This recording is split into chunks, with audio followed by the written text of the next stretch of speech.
Hello and welcome to my labbuildr ScaleIO demo lab. First of all, we need to start a PowerShell session, and we start labbuildr and select the scenario -Hyper-V. In order to create 3 nodes, we pass the parameter HV nodes with 3, then we do a minus cluster and we do a minus ScaleIO, so it will be a Hyper-V cluster with ScaleIO on the nodes, and we select 4 ScaleIO disks. And finally, we select a size of extra large, which is 2 CPU and 4 gigs of memory, and we select a special build domain that's named ScaleIO. Once we've done this, we save everything to our defaults file and read stuff from the defaults file and hit enter. So now the system is starting to build the domain controller, and you might note that the name of the VM has the domain name attached to it, so we exactly know which demo this is from. There's a description where I put in all the information like passwords, etc. So it will take a while to build the domain controller. I do a little bit fast forwarding in here. So during the setup, the domain is automatically created. And we are right now already in the setup of the second node. You see all the 4 disks that are added to the machine. Also the MSI files for ScaleIO are installed automatically. So we can watch the process here. During the installation of the MSI files, the second node already kicks in to install, because the installation of the ScaleIO nodes takes a little bit. And we can also see this in control panel software. So let's browse to the control panel. Go to Programs and Features, and you will see here ScaleIO nodes popping up once installation of each component is finished. You see here EMC ScaleIO MDM, the metadata manager, and now to follow the SDC and the SDS.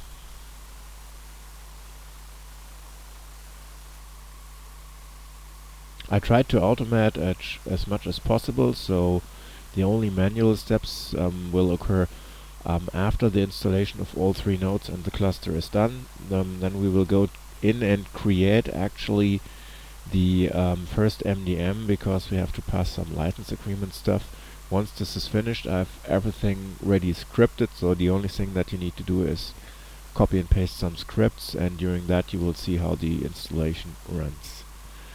So you see the SDS and SDCs are installed right now, so we can close that node. What we also can see is the automatic installation of the ScaleIO HBAs. So under the storage controllers, you might see the ScaleIO HBA installed on the system. This is the signed driver, so no problem here with Microsoft signage. It runs pretty smooth even on the vNext eval that I'm currently using. The same kicks in for the second node, so automatic installation of the ScaleIO stuff, and when we kick into the third node, the Hyper-V cluster is installed automatically, so everything runs pretty smooth. I'm creating the file share witness and all that stuff on the main controller, and then I form the cluster. Once this is done, the installation is pretty much finished, and we can start with the configuration of ScaleIO. Therefore, we go back to the first node. I make it full screen here. On the first node, we navigate to our VMware host shared folders directory, where we have mapped the sources. In the sources directory, we dive into ScaleIO. There's an mdm.ps1. Open that with the PowerShell ISE. Just right-click Edit, and it opens the ISE. Open another PowerShell window, because we need to do them copy and paste. The mdm.ps1 starts with an initialization. You can put on some variables on top, like the name of the protection domain and the name of the storage pool and the name of the ScaleIO, which is just my parameter location. Once you've done that, copy it, pass it to the PowerShell session. We need to do so because during the MDM setup, it is required to do it interactively. So when we add the primary MDM, we cannot do this in the ISE. At this point, we have to accept the license agreement. So we have to scroll down 15 times and accept with yes. That was the hardest part. Right now we log into the MDM with admin. The next thing that we need to do is we have to change the password, because it instructs us here that we have to set it, and we change it like all the passwords to password 123. Sorry for that typo. Do it again, and right click, and it's in. Once we've done this, we log in again with user admin and our new password to the MDM, and from there we can start to configure everything. This is a good time to just switch to our desktop and log into the MDM, log into the ScaleIO manager. You see here there's nothing configured so far, and we have a single node system right now. I need to flip this somewhere here. Okay. The next thing that we do is we add the tiebreaker, and we add the secondary MDM, and we might see that underneath here the setup changed, and we have two MDMs and a tiebreaker right now in our setup. I move this a little bit more to the left because the next thing that we do is we just switch to cluster mode, and once we switch to cluster mode, we are ready to go with the rest of the configuration. So it switches from degraded to clustered, so the setup of the MDM is done at this point. What will be next in the setup is we have to add, or we go to add a pool. So scroll down to PD and pool section, just copy all three lines, which will create a protection domain and a pool. To see everything running, just switch to the backend view in your ScaleIO monitoring UI, copy and paste, and you see the protection domain ECN demo is created. You won't see a pool from that point. You first see the pool when you add the SDS and the devices.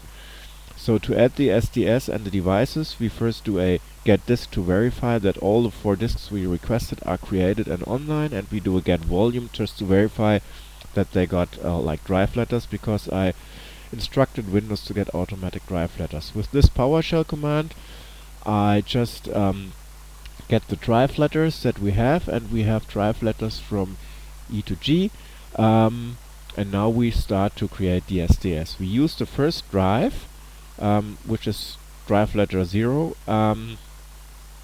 to during the creation of the SDS. We run that command, and you see all Hyper-V nodes kicking in. They are added to the cluster with the drive E. So next we will add the other remaining drives to the SDSs. This is also done in a loop, so just copy that loop here, and it copies the remaining drives by their drive letters to the SDS, and you will see all 4 disks popping up in each SDS. So we'll have each drive from E to H in the SDS. Next thing that we need to do is we have to connect the SDCs, so the storage data clients. I have a short loop that connects to the cluster, and that's a good point right now. We just check the cluster with get cluster node, and we see all nodes up and running. Would be a good idea right now. I go to full screen here to open the failover cluster manager. So type in failover cluster manager in the search dialog. Actually takes a few moments to open it up, mainly because of the preview release.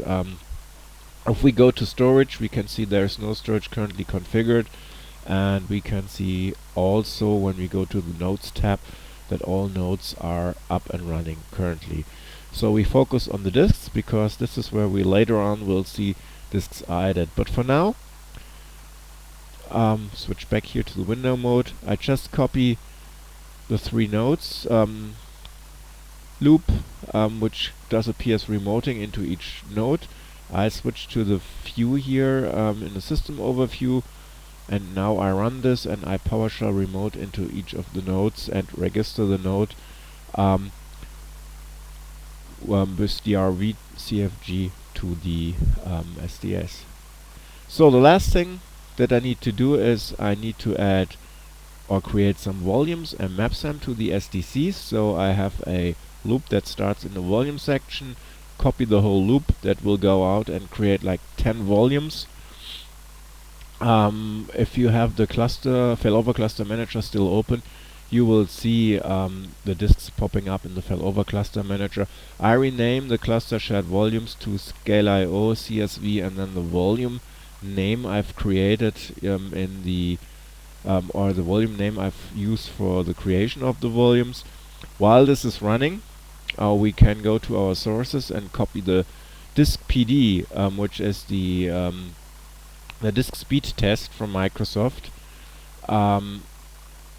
to our computer, to the C drive, and also copy the disk speed command that I have in the test.ps1, because we will run this now. But for now we have to wait until the deployment of our CSVs is finished.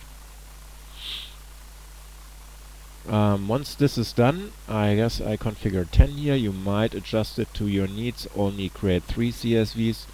Once this is done, we just go to our PowerShell window and run disk speed with the parameters I've got in my test1.ps1, and you can see now the I/O is going up to, I think approximately we will get up to 8000 I/O. That's the speed of my hard drive that I've currently installed on my system. You can scroll to the back end and see the IOs distributed. So if we go back to the dashboard, you will see we will reach 8000 IOPS. So that's so far for the demo on my system. Thanks and bye bye.